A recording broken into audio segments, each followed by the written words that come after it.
Come in and get cozy with us as we initiate soulful conversations and engage dialogue to reflect your most elevated state.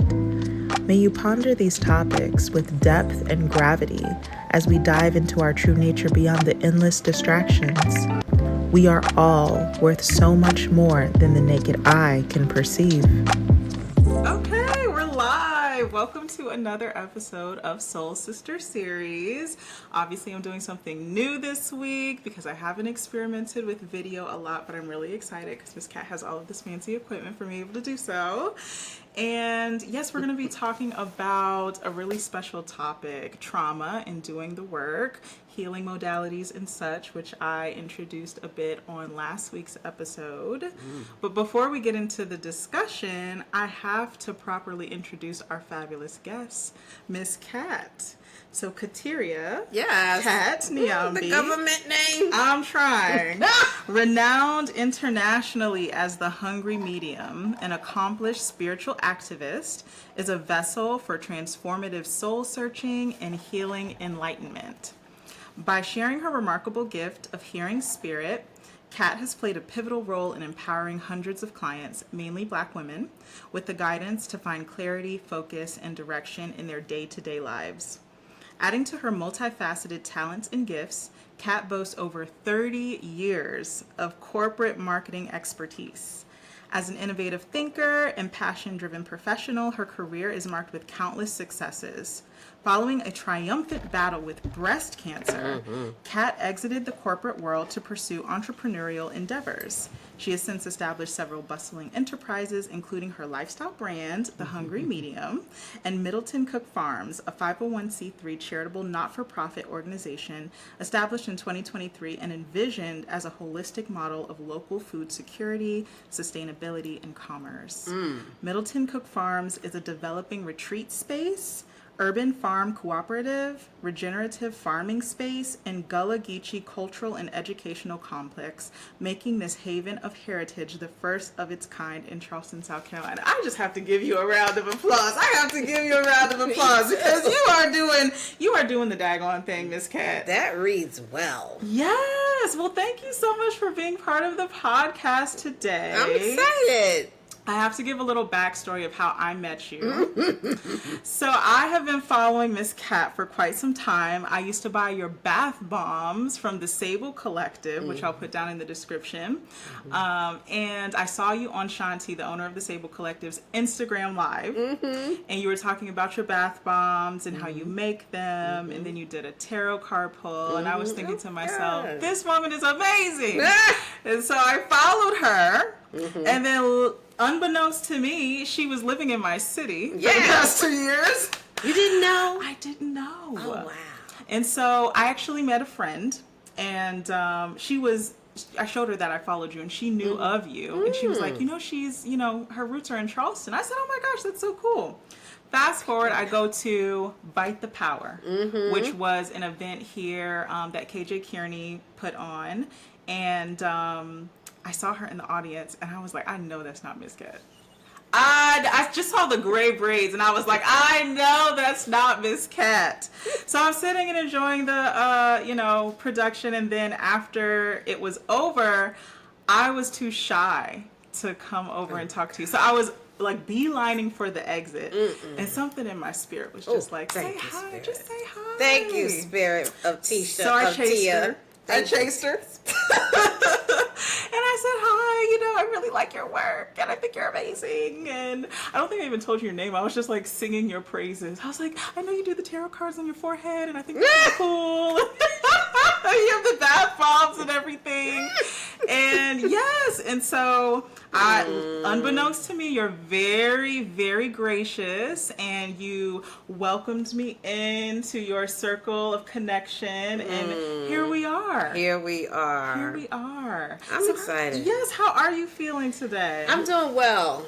I had a reading earlier that I knew wasn't going to be difficult because I make the spiritual baths the night before, and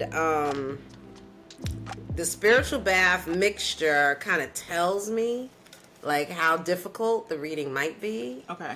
It tells me like what mood I'm gonna need to be in. So the bath last night, I had broke out some vintage tea bags. What is a vintage tea bag? So It's been in the pantry for a long time? that, and a lot of people say, oh, the potency. I don't care about any of that stuff that people talk about. Okay. But they were from different places. You know, people, like, you go to a shop that sells teas and you'll see tea from here, tea from there. I like to pick up little tea bags, and I've had these for quite a while. So I just made a tea that was like a chai. Okay. And it's a spiritual bath. I wasn't drinking it. Oh, you put the tea bag in the tub. Well, yes, you can do that. But the first thing I like to do is to steep it like you would steep a regular tea. And then I put it in this big container and I let it steep overnight. Okay. With other teas that I put in little cotton bags, tie them up, other mixtures, whatever spirit is bringing me. And just how we come back to your question, I'm doing very well because it was a mixture that was very calming. And I remember posting that I feel like the most peaceful person on earth, the nicest person on earth right now. Okay. I do. I feel very nice right now. And Back in so- the day, we used to say nice when we were high. Oh. But I just feel nice. So, in answer to your question, I feel very nice. That's good. So the reading went well. I'm glad. I'm glad to hear that. Well, I'm really excited to get into this conversation. Me too. I did talk about how this is going to be a 4-part series. Oh my God, I love And that. the last episode, because this is not a topic that you rush, okay? No. And you are just an incredible treasure of knowledge and experience. Thank you. And I feel like we need to take our time. So Let's since take our time. you Do were it so right. gracious. We can do it, baby. Since you're so gracious to sit here and talk to me, we're going to take our time. So Yes. please tell me, when we were talking on the phone about what we wanted to discuss on Soul Sister, trauma and doing the work was the first thing that you said. Yeah. Why is this topic so important for you to talk about? Because it was a topic that I never wanted to talk about. It was a topic that I kind of ran from. Because I always felt like, I always had this idea that I had to prove my gift, or I had to be in a reputable job. Colonized mind. And so I was always making sure people know. I was always doing disclaimers. Now we laugh about them, like I make sure I say all things like I am not a medical professional. I am not. And so I kept away from the whole therapy concept. Like I was trying to therapize people, if that's a word. And so anything that you find is difficult, Yeah. and it keeps repeating, coming back to you, and it's something that you need to do, but it's difficult, for me, that's a signal that it's something that needs to be done. Because it keeps repeating. Like if you think astrologically, my friend says Saturn will keep showing you, and until you do something about it, it's going to keep repeating. Okay. And this is specific to your gift. This is specific to the topic of trauma. Okay. The gift is a whole other story. We may talk about that, but the topic of trauma, and I remember people would be coming to me and they would be they'd be in pain. And spirit would be, the human has to remove themselves when spirit is speaking to another person. And even though I have my issues with accepting that trauma is a thing that needs to be addressed, every single person that I saw as a client was always talking about something that I now know to be as trauma. Okay. You know what I mean? So not knowing, by running away from the issue of trauma, I was running away from my own pain and my own hurt and my own harm. And then once I started doing the work that I know we're going to talk about, I started saying, okay, you got to be upfront with these people, you got to give them the message through the lens of someone who's trying to help them heal from trauma. Right. And that was difficult for me at first. Okay. But you feel like you have come to a place where you can approach that topic with a lot more willingness, I would say. Oh, absolutely. Okay. I don't run away from it anymore. I still give the disclaimer that I'm not a therapist, but one of the things I do like to say is I'll give you a whole bunch of stuff you could take to your therapist. I believe in therapy. Right. So I can give you a laundry list, and I don't know how therapists feel about me and my laundry list. But hey, if you're paying somebody, you can wait 3 years to broach these subjects, or you can just say, here's some things that have been identified. And when you have a therapist who is spirit-centered and understands, is empathetic, has compassion, is sort of like a spiritualist themselves, because just because you're a therapist doesn't mean you're not a spiritualist. Right. I have a lot of therapists in my community, but it means that now they're listening through the lens of, this resonates with me as a therapist. I think this is something that she's right. My client, let's talk about it. Right. I think it's only fair to entertain some of the things that my work involves with your therapist. Absolutely. Why not? It can't hurt. They're absolutely connected energetically. When you talk through issues of trauma, that's all psychological. Yes. The way that's formed. Yes. Yeah. And it informs your whole life. Yeah. Yeah.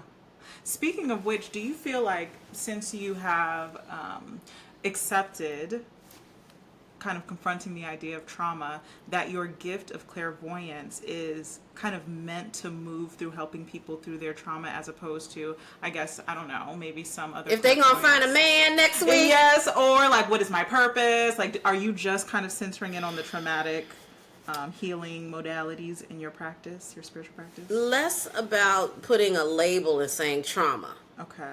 I'm sure we're gonna talk about the path that I have decided to take with this particular astrological placement that we could talk about.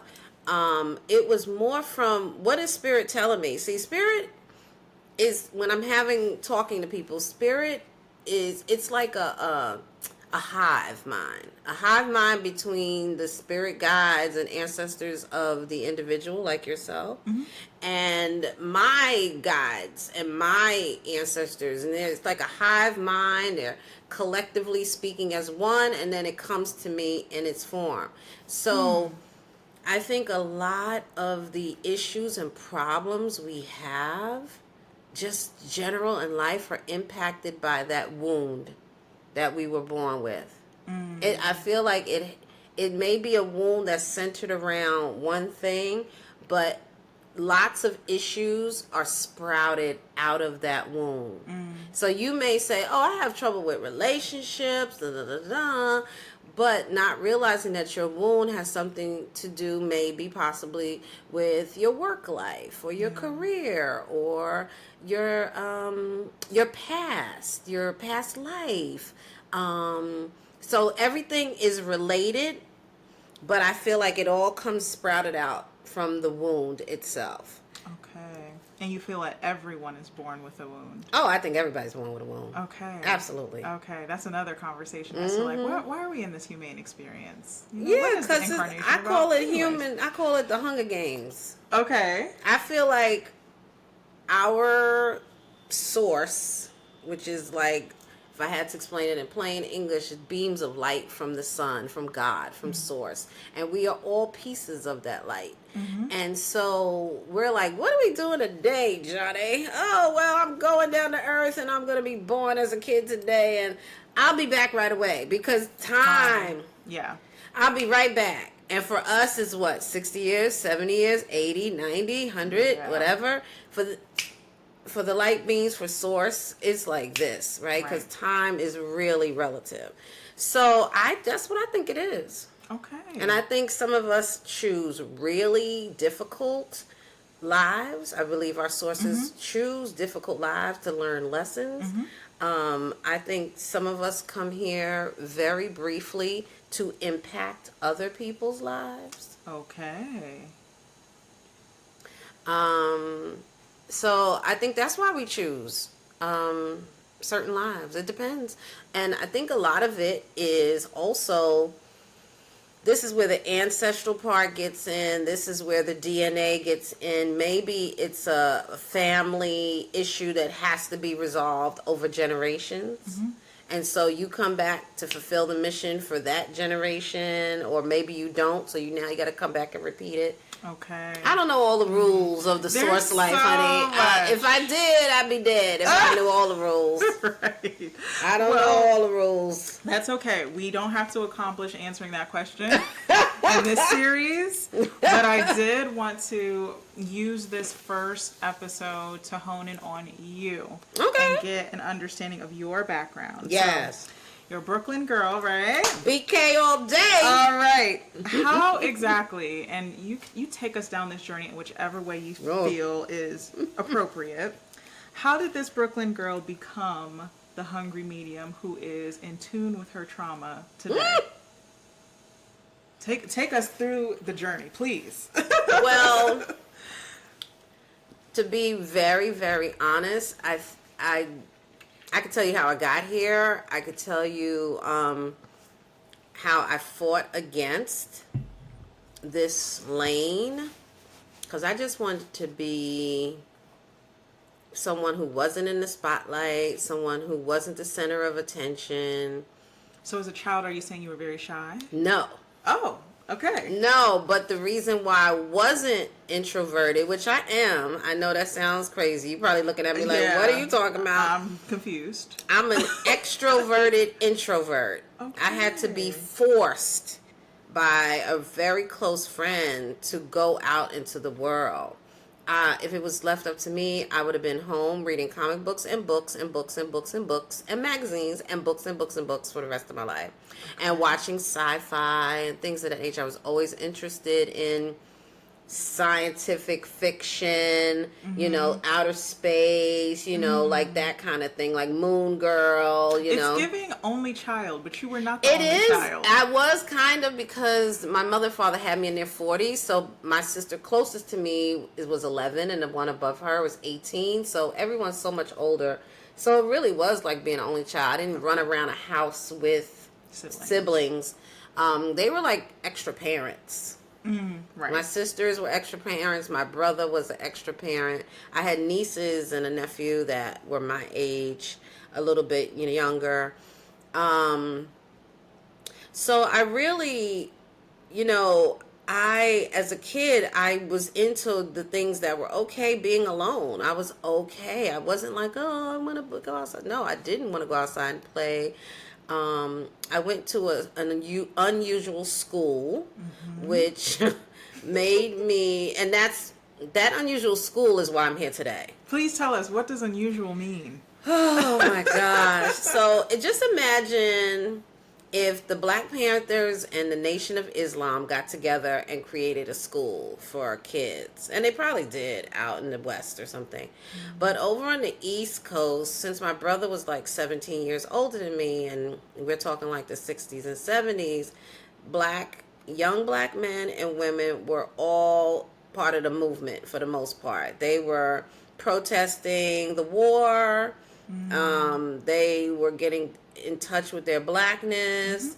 Mm-hmm. You could watch any episode of Good Times or Sanford & Son where they brought somebody in who was like, yeah, power to the people, and they made fun of them, right? You're right. Well, my brother was that guy that those shows would make fun of, He was serious. He was serious. I mean, I have so many other stories I can't even tell on here because they're top secret. Mm-hmm. I probably have an FBI file as well. I probably do. I know this sounds crazy on your podcast, but no, I'm serious because they were, is this the content you wanted? Yes, please continue. As you know, the government used to surveil these kind of kids. Yeah. So with that, they surveil your family. So I was a little kid going to this school that these people, visionaries, but young visionaries had started.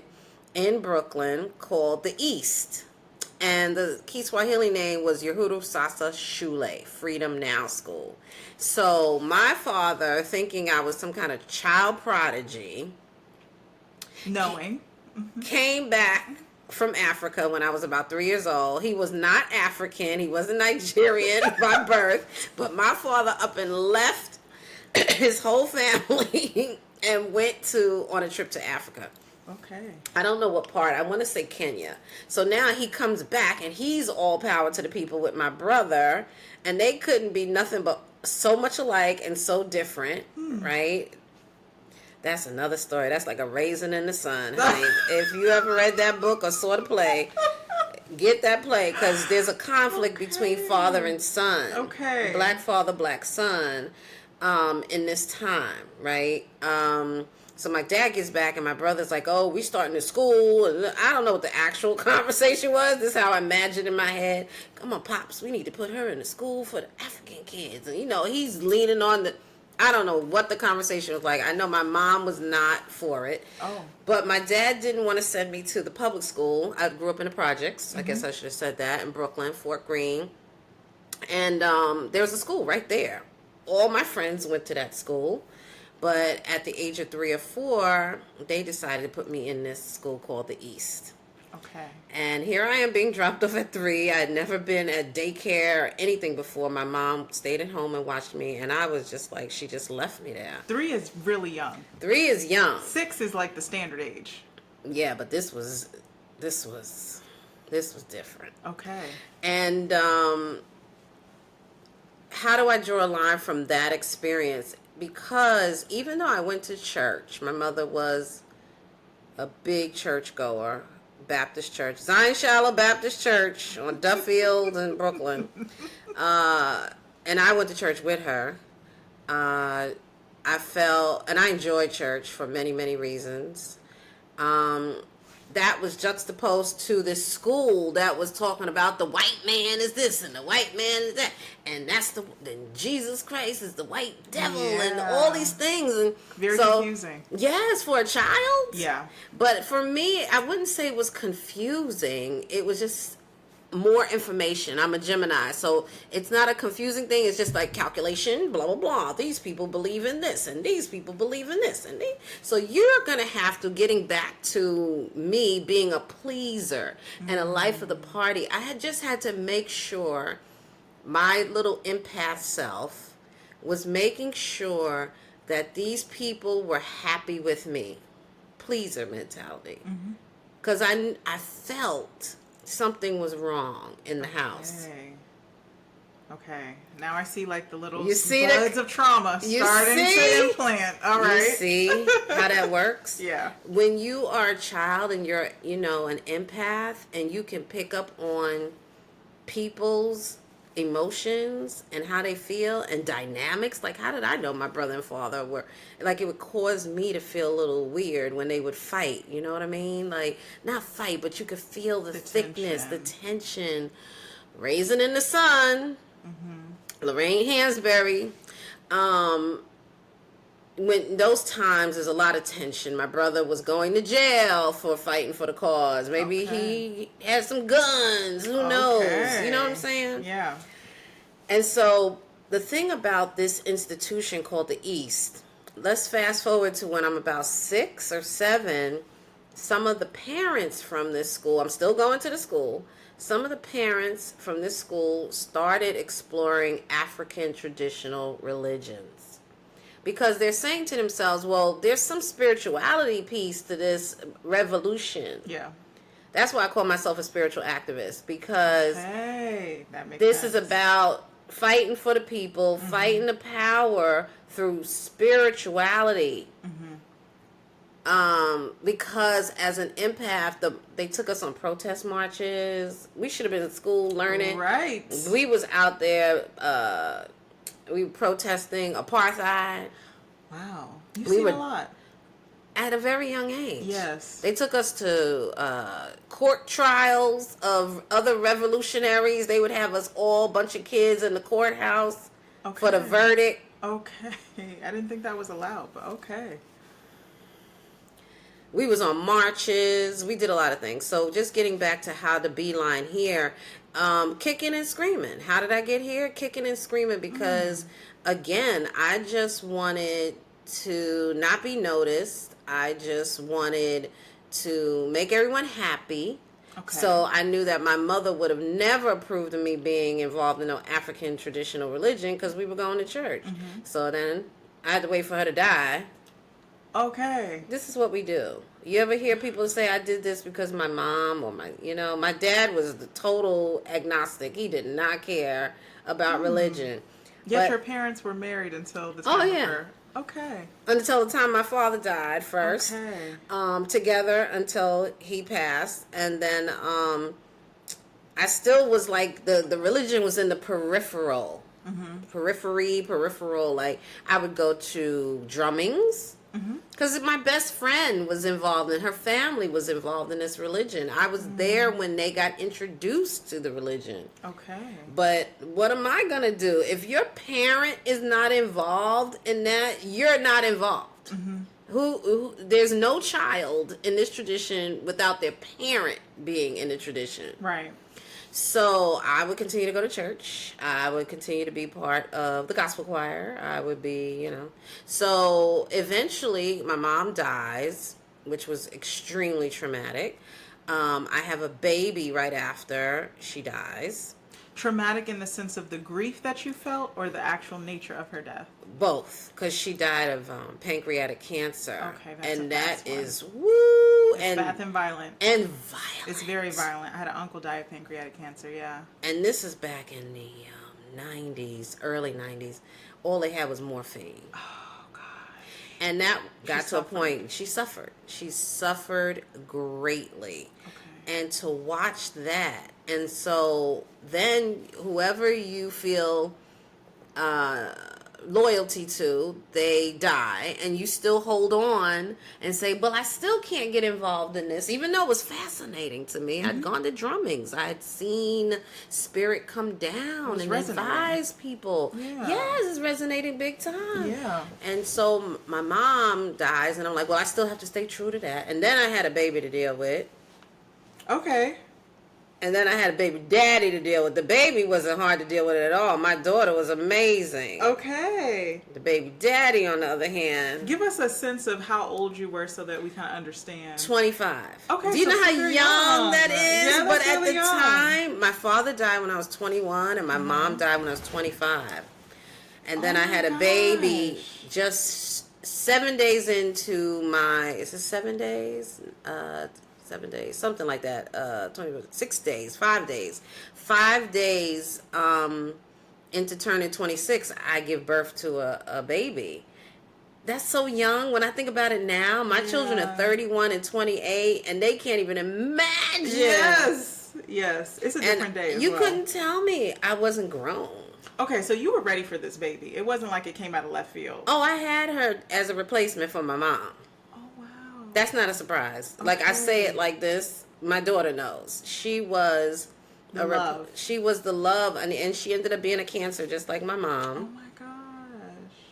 Yeah, so she got a lot of trauma. We talk about intergenerational trauma. Yeah.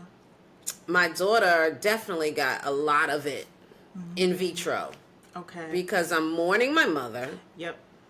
I'm dealing with an a-hole. I don't know what you could say on these podcasts. You can say ass. I'm dealing with an asshole. Okay. May he rest in peace. Oh, wow. Okay. That's right. See, you're so funny. Listen, I'm trying to absorb all of this because I've only gotten bits and pieces on the phone. Yeah, this is not even, like, some of this is so funny. When I'm talking to community, I give, like, the baseline. Yes. And then every time I retell, and especially because I've been in therapy now, I feel freer enough. I have so many Scorpio placements. It's like, you're not going to know anything about me. Right. But the more I do these kind of conversations and I understand how helpful they are to other women especially, because I'm just thinking, this is life. Everybody goes through this. No, darling. Not quite. No. I don't see the dead.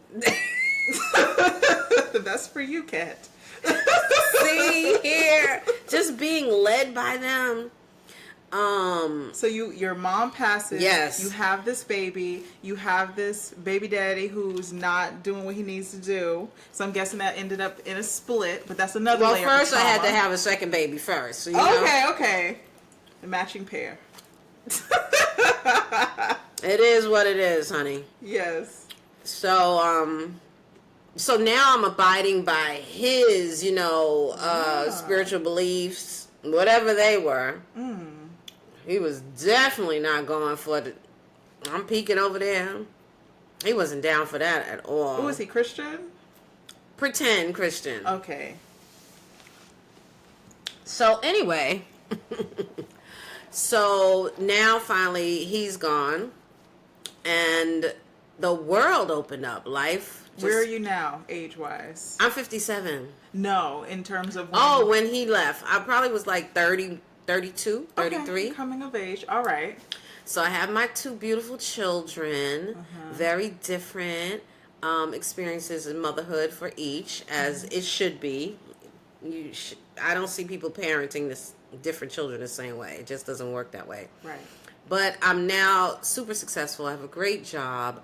I moved them to Montclair, New Jersey.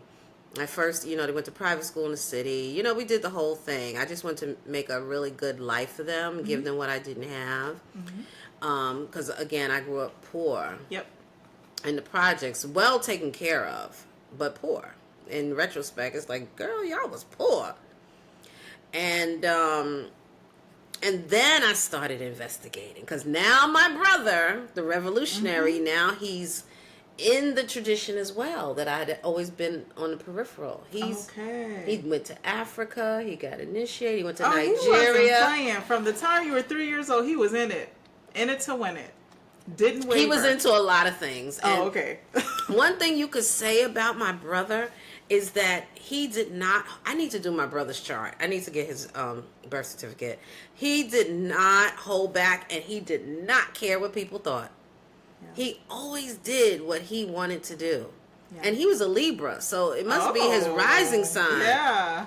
Yeah. Well, Libra's all about balancing of the scales, justice, activism. That makes sense. Yeah. But the fact that he was not a pleaser at all. Okay. Yeah. He was not a pleaser. Well connected. A lot of people knew him and liked him. I love my brother. But he started taking care of me spiritually. Because he was what they call a babalao. That's like a babalao is like, they're priests of the Yoruba religion, but they, without getting into details, they are held to a higher standard. They're able to talk to a particular Orisha to help with divinity. And he just got newly initiated. And so when he came back from Nigeria, he needed to practice on somebody. So he was practicing on me. Oh, okay. And I was like, sure. Okay, because you were interested all this time anyway. All right. Anyway. So now you're open because now you don't I'm have open. anyone sort of blocking. There's no one to judge me. It took me, I was 40 years old before I joined what they call an ile. And that's a house in the Yoruba Lukumi tradition. So why am I specifying Lukumi? Lukumi is what it is called when it comes through Cuba. So it's Nigerian through Cuba. Okay, which makes it very nuanced. Latina, yeah. It's part of, people heard of it called Santeria. Why is it called Santeria? Because the enslaved Africans in Cuba would hide the Orisha, which are the Nigerian deities. They would hide them behind saints so that they could continue to practice.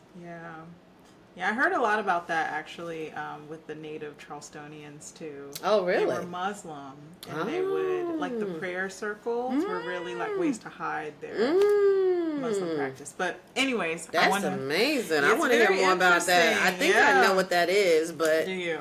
I think I do. I think it's called the ring shout. I love ring shout. That was like the music my mother sang in church. I was always embarrassed.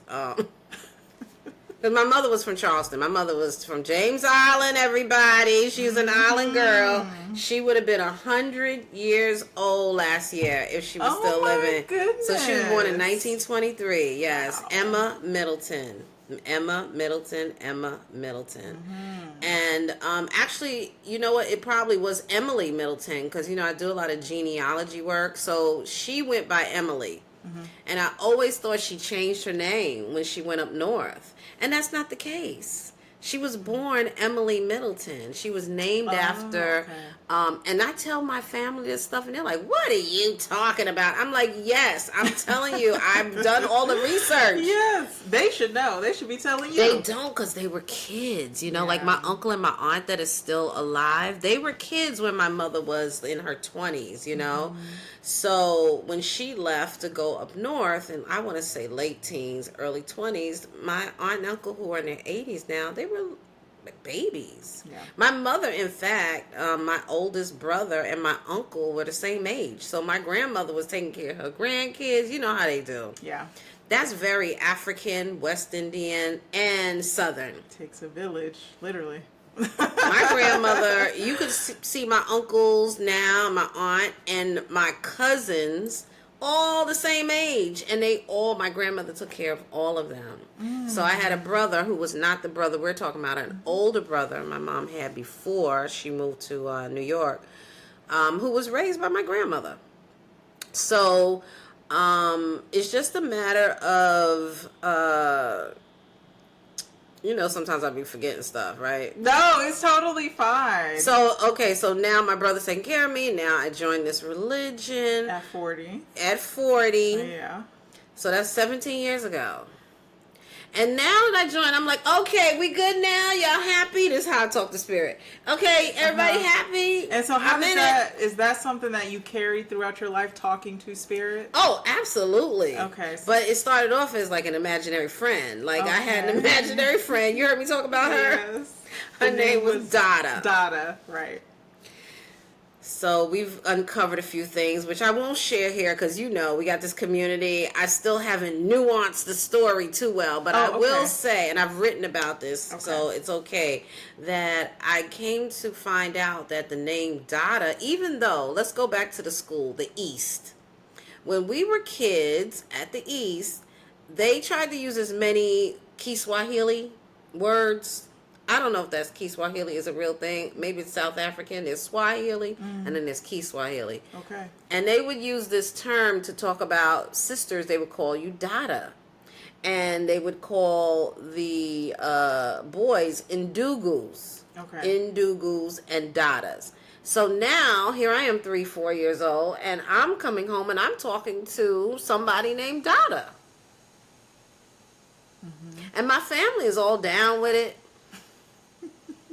I'd be like, Dada said, and they'd be like, well, tell Dada. They wouldn't talk directly to Dada. They would talk to Dada through me. But now, in looking back, I realized Dada was a spirit. Okay. And more than likely the spirit of a sister that died before I was born. Okay. And died tragically. Right.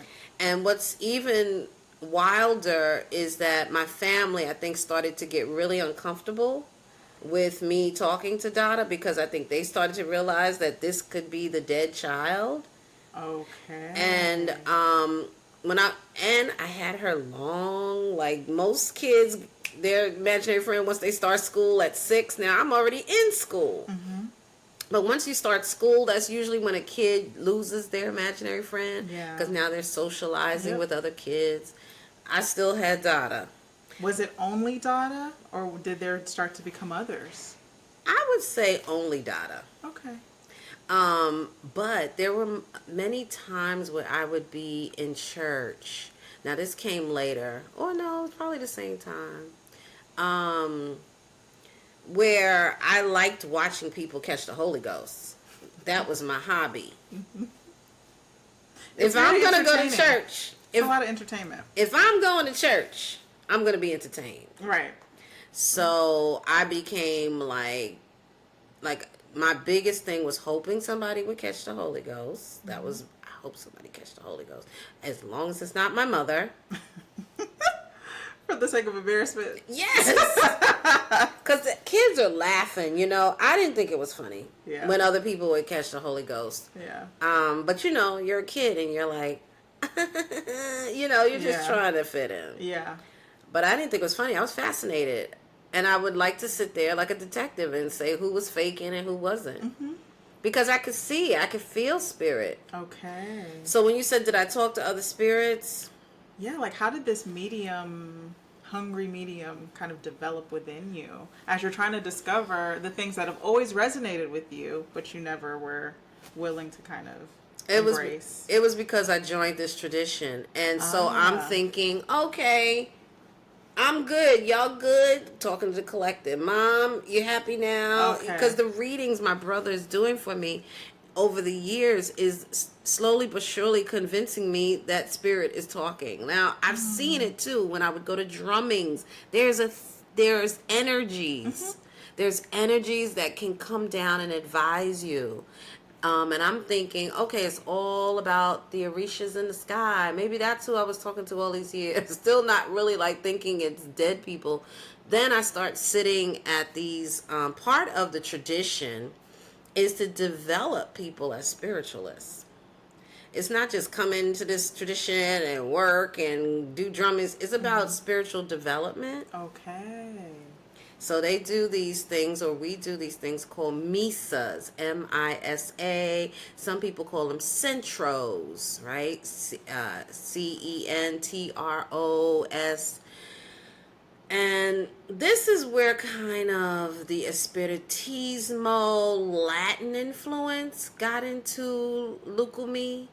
So it came from Cuba, but I think it's very European. Mm-hmm. But you know, we could take it and mix it up too. Because it's so natural to us, but to formalize it is what these misas and centrals do, where you sit around a table. Mm-hmm. You're with other spiritualists. We're in all white. Table has a white tablecloth. It has a big vessel with water. There's candles. We say prayers. It's like a prayer circle. Okay. With the end goal, the difference between a Christian prayer circle and a Misa is that we are invoking spirit to come down. Okay. And talk to us. Like a seance.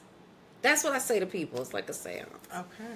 So we got them spirits coming down. So how do I become the hungry medium? Because at every Misa Centro seance, other people would have pages of notes. People take notes and they write them down. Yes. This is advice. Other spiritualists are being possessed and they're talking. Oh, wow. Yes. It's not like what you see on TV, like, it could get like that. I'm sure it probably could. But as you become more developed, the messages just come out and you trust them.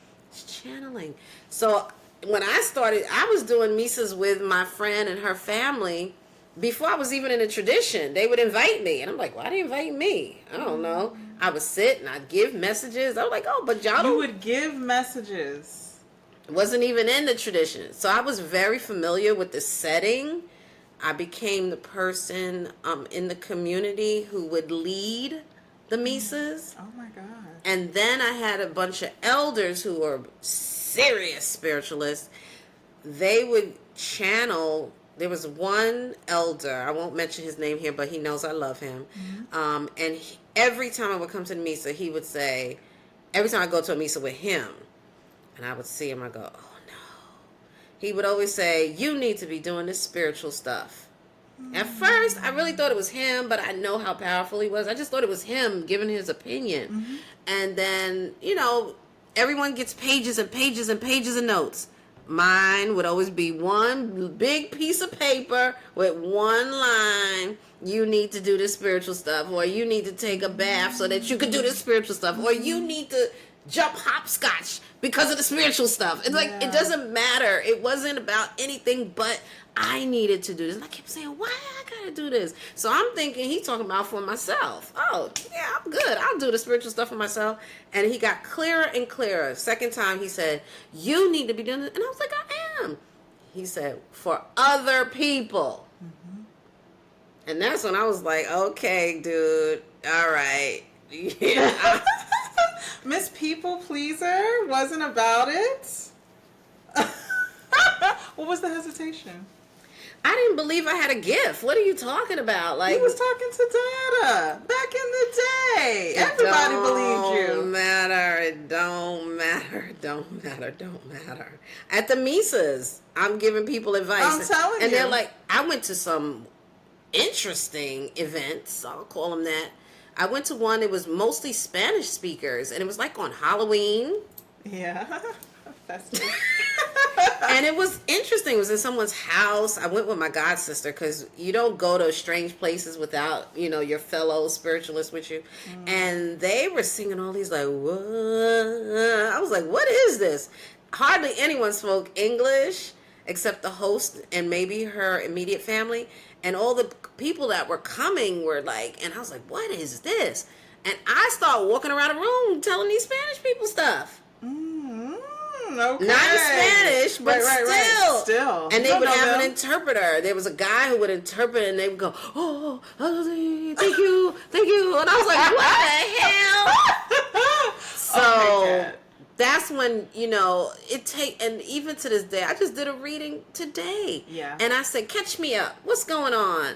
And she wanted to tell me what the last reading was like. And I said, sure. And she's telling me, and I'm like, blinking my eyes like I said that, like with my mouth. And she was like, you did. And I was like, how did you take it? Are you okay? She's like, it was the best advice. She was like, everything was spot on. And I was like, and I still sit there and go, whoa, wow. I think it's important for me to always have wonder. Yeah. See, I'm not just talking, hello out there in podcast land. I'm not just talking about this because I'm bragging on myself. This is... the words that I'm speaking are for all of the people that are listening that also feel, because one of the things I always talk about when I decided to become the hungry medium after kicking and screaming. Why hungry medium? Oh, because of food. I love food. Come on, Tia. You know I love some food. We just got to be clear. So we have a foodie. We met at Bite the Power. You understand?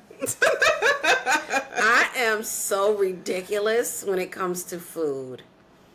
My oldest daughter, she is like that food buddy. The youngest one is starting to come along. I'm like, what's taking her so long to get it together?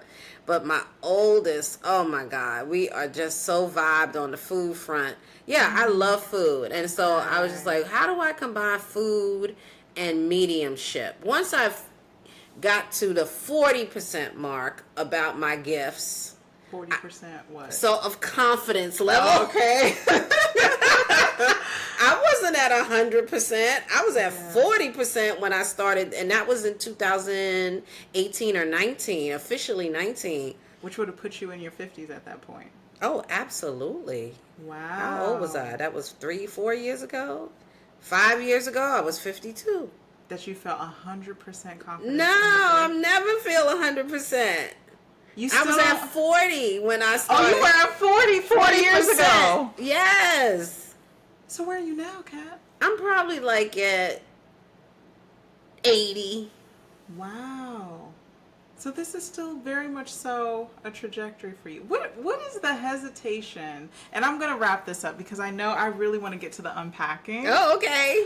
But what is the hesitation? Yeah. Because what we've learned so far in going in your background is that you started off in an environment that you did not choose for yourself. Right. And you were really like force-fed to accept things that may or may not have resonated with you for the sake of pleasing the people who you respected. You held on to this for dear life throughout the life of your mother, even after your mother passed, and the relationship with your children's father. And then when you got into your 40s, that was when you really started opening up to the things that you always kind of knew were true for you. But well into your 50s, after over a decade of unbound exploration, there was still hesitance. 60% of hesitance, according to you, 4 years ago. And we're still at a good 20% now. Absolutely. So what is the roadblock for you of just completely accepting my wound? Your trauma, your wound. My wound. What was the wound I was born with? Yeah. And I think, and I know what it is because Don't tell me just yet. I won't tell you. Okay. But that's when 2020, it was revealed to me why I hesitate. And it was like the sky opened up. How Ariel, whoever one of them sings, the siren song. yes, it was like, oh, this is the wound. Ooh. The wound is what held me back.